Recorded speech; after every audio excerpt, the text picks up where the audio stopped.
Hey, Rob here. Thanks for joining me. I'm excited to get back into more classic X-Men. I've really been enjoying revisiting these books.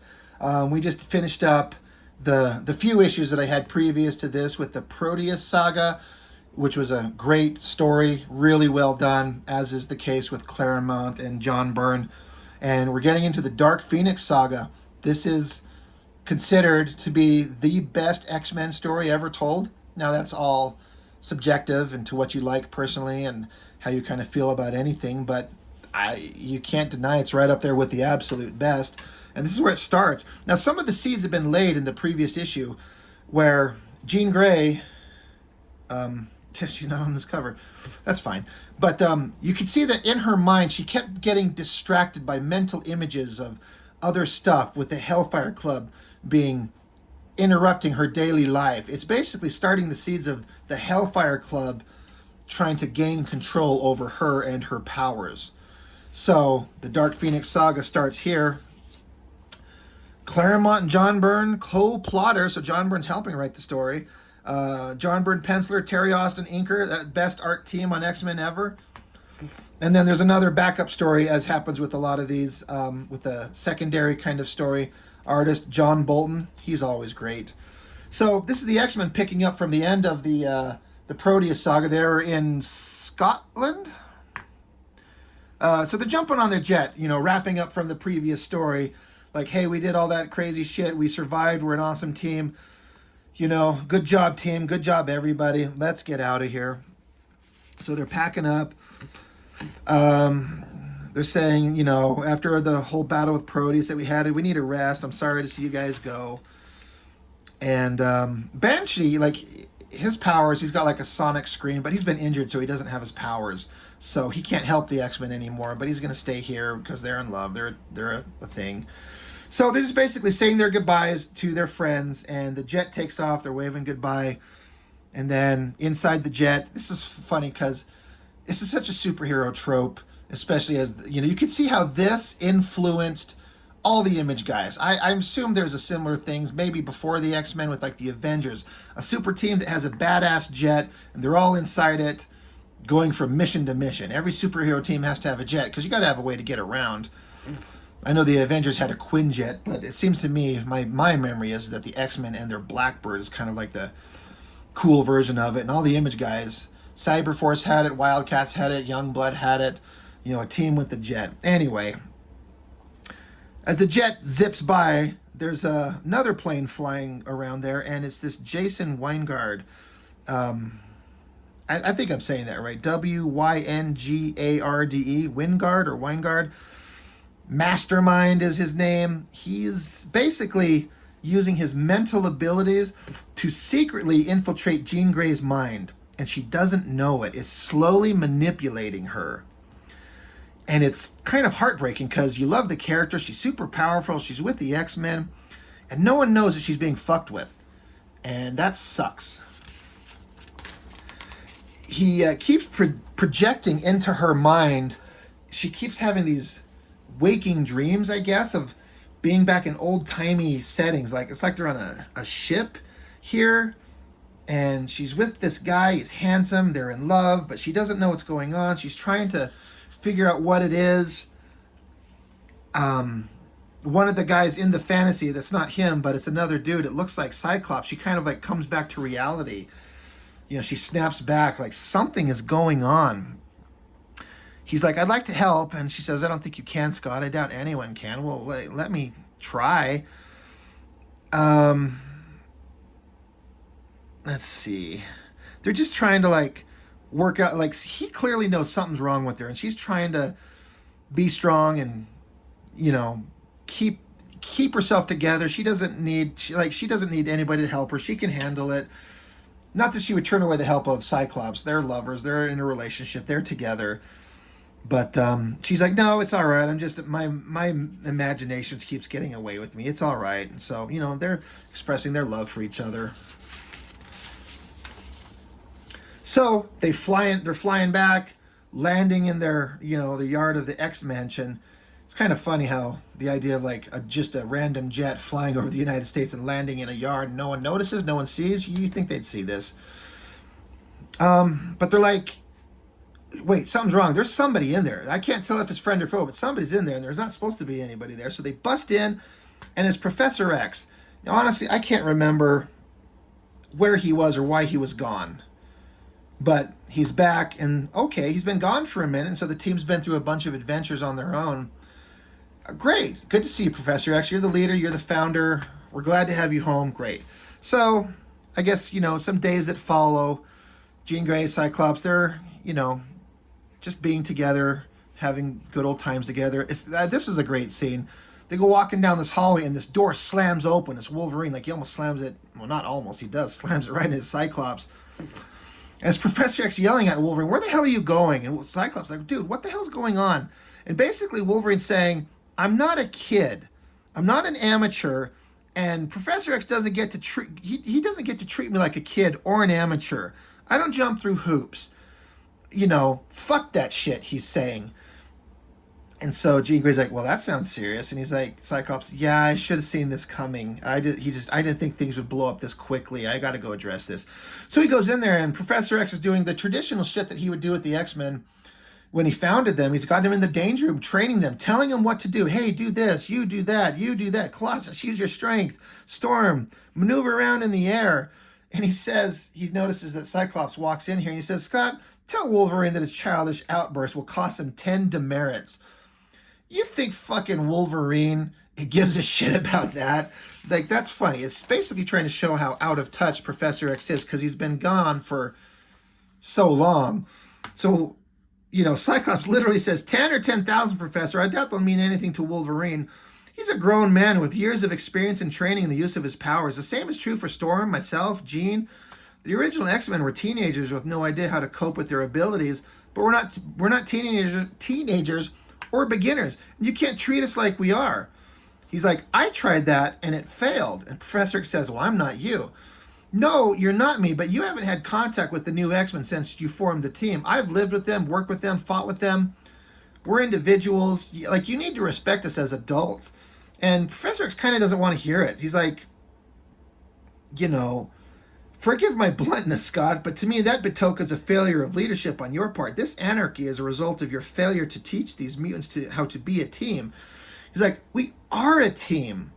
So Professor X is out of touch. He doesn't realize what's going on. And Cyclops, being an awesome badass like he is, he's like, look, these guys, we've got our shit figured out. I know what I'm doing. And he's like, no, I don't think so. But an alarm goes off. Something's going on. So, we'll have to finish this conversation later.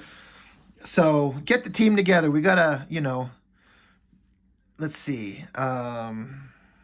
Scanners indicates 2 mutants, both manifesting abilities unknown to Cerebro. So one is in Chicago, one is in New York. So we got to separate and go solve this problem. So, they're got to go do some heroic X-Men shit. A new mutant is emerging. They can detect it. They got to go find it. And Jason Wingard here, however, he's able to observe them. He's like, oh, look, they're falling for it. Yeah, they don't realize that the Hellfire Club of all these evil, scummy bad guys are, got some plans in the work to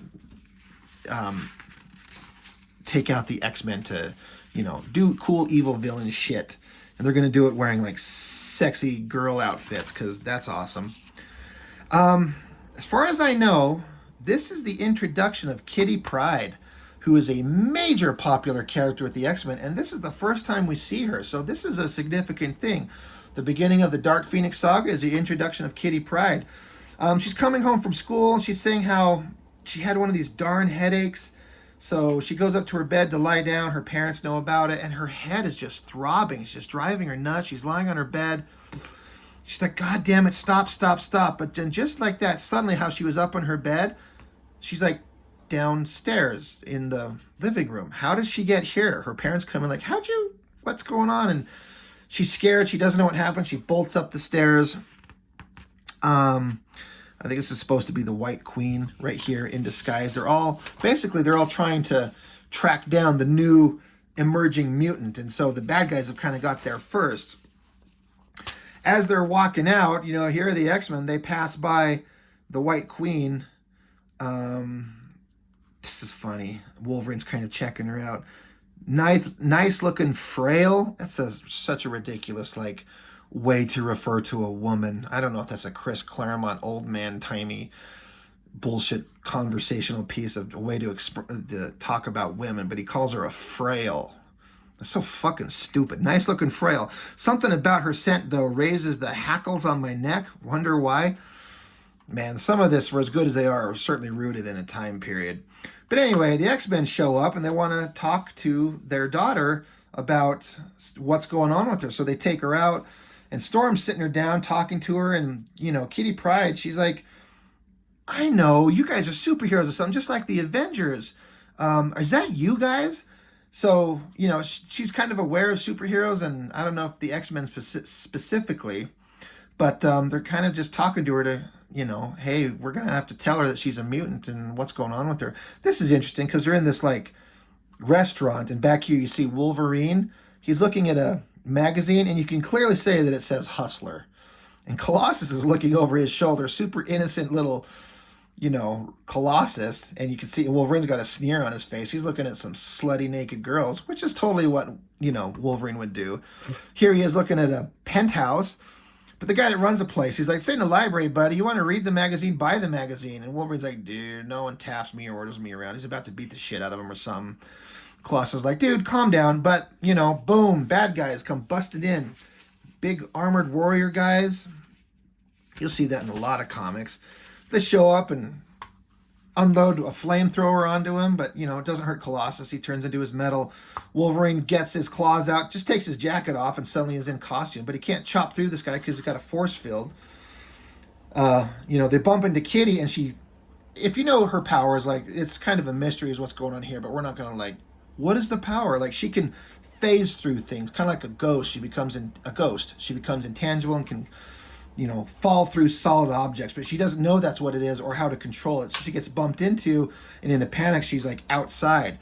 So inside this restaurant thing, they're trying to keep fighting, but each one of them are finding that their powers don't work against each one that's attacking them individually. So Wolverine's like, well, let's switch up. Wolverine gets away from the guy that has a force field, and his claws can't penetrate it, and attacks the one that's going after Storm. That works. So she's like, oh, okay. So she uses her storm powers to blow away the force field having guy, and Colossus slams down the other one. The team, they engaged in battle. They were being held off for a minute, but they just kind of analyzed the situation and solved the problem, and they're victorious. They're awesome. They're superheroes. That's badass. But none of that helps when you've got the White Queen who's got, like, mind-reading powers, mental abilities, and just zaps them down with her psychic assault, and they're down, captured, takes them outside to their crazy little jet, and oh yeah, this one guy's like, what about the armored guys that are inside there? And they're like, don't worry, they'll take care of themselves. And it blows up, boom. And so the Hellfire Club has shown up, kidnapped Colossus, Wolverine, and Storm, and takes off with them, and they're stringing them up, and they're like, what about the girl, the Kitty Pryde girl? She's like, she took off, she got away, don't worry, she'll show up, we'll get them again. But you find out that she's kind of learned, she said, if I concentrate, I can walk through walls. So she sneaks onto the jet, and she knows that these guys were there to help her and that they're superheroes, but they've been taken prisoners. So she's like, I gotta help them, but I barely know how to control these powers of mine, but I gotta do something. I'm alone. How is this gonna go? So again, 17 pages and a lot of story packed in there, saying the next issue is the debut of Dazzler, who's another long-standing character, I think significantly less interesting than a lot of them, certainly less significant or interesting than Kitty Pryde. But the debut of the Dazzler, so that's interesting. So that's the beginning of the Dark Phoenix saga. You know, the team is there, they're strong, they're competent, they're powerful, but some bad guys got some long gestating plans, and they are coming after them, and stage one of their plan seems to be successful. So this is great. I've talked about these in previous classic X-Men's, where they have a backup story that often is an expansion of a moment that happened earlier in the book. And if you remember, I know you do, because we just saw it, where, you know, the battle's happening and Kitty gets accidentally ejected outside into the alleyway, and she has a moment where she's like, my powers can do this. And the next time we see her, she's jumping onto the vehicle that captured the bad guys. So this is an expansion of what happened while she was out there. She said, "Your head hurts. Where are my legs? They're passing through the ground. It's hard to understand what's going on." And the artist John Bolton, he does some really weird shit. Now I can't tell you why the hell they're in this weird psychedelic whatever is about to happen in the story. I don't get it. It's interesting and it's visually interesting, of course. It's so strange. I don't get why they chose to do this the way they did.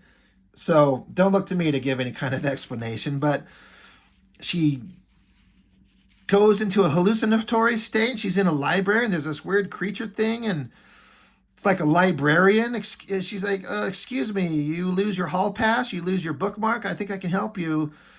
If you think you're losing your mind with all this studying. She's like, do I know you? I'm supposed to be studying. And I don't know who. Again, this is so weird. I can't explain to you what's going on. But this is like a librarian thing, creature.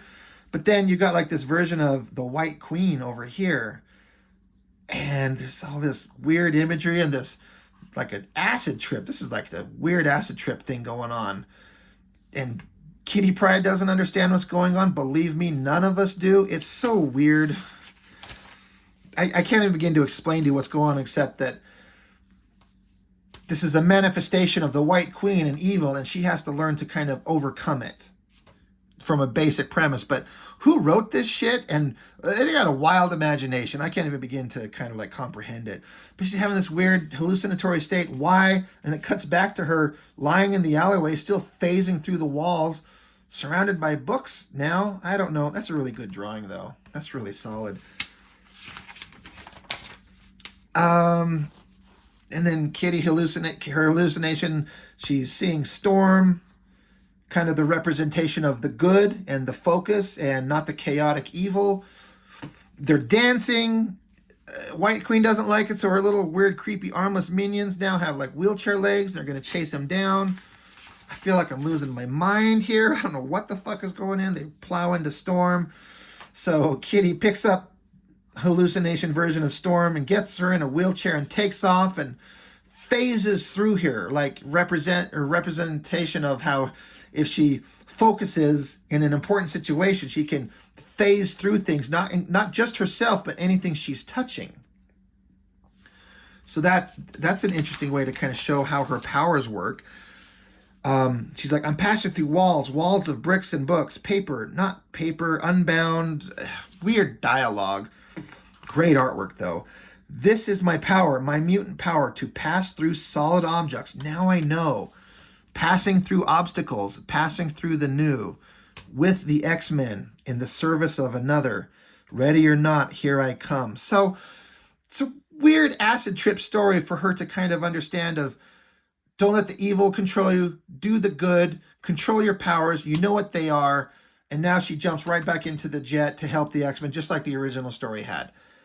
That is some weird shit. I don't know. I can't even begin to explain what the hell's going on, but it's interesting, and artistically, John Bolton is, I mean, just Google John Bolton if you don't know who he is. Look at the work he does. He does some wild stuff, and so this was just weird, but it was fun. Crazy stuff. That's the original cover to the Dark Phoenix saga. Again, perfectly good, perfectly serviceable, but I think that the redone cover by the Steve Lytle is a little more interesting. I like that actually a lot. And then a weird back cover to that ridiculous, like, psycho breakdown story in the back of that other one. Crazy stuff, but I like it. Anyway, that's Classic X-Men, number 35. Dark Phoenix Saga starts. As with many things, it's, a slow to start. We got to start setting up things, get all our ducks in a row to have the appropriate, interesting payoff. So we'll definitely be getting into the rest of them, go through the entire Phoenix Saga and see how that plays out. Most of us, we know how it goes, but why not look through a reprint of the original issues to see how the story was played out. So that's the end of this one, and that's all I've got for now. Thank you for joining me, and see you next time.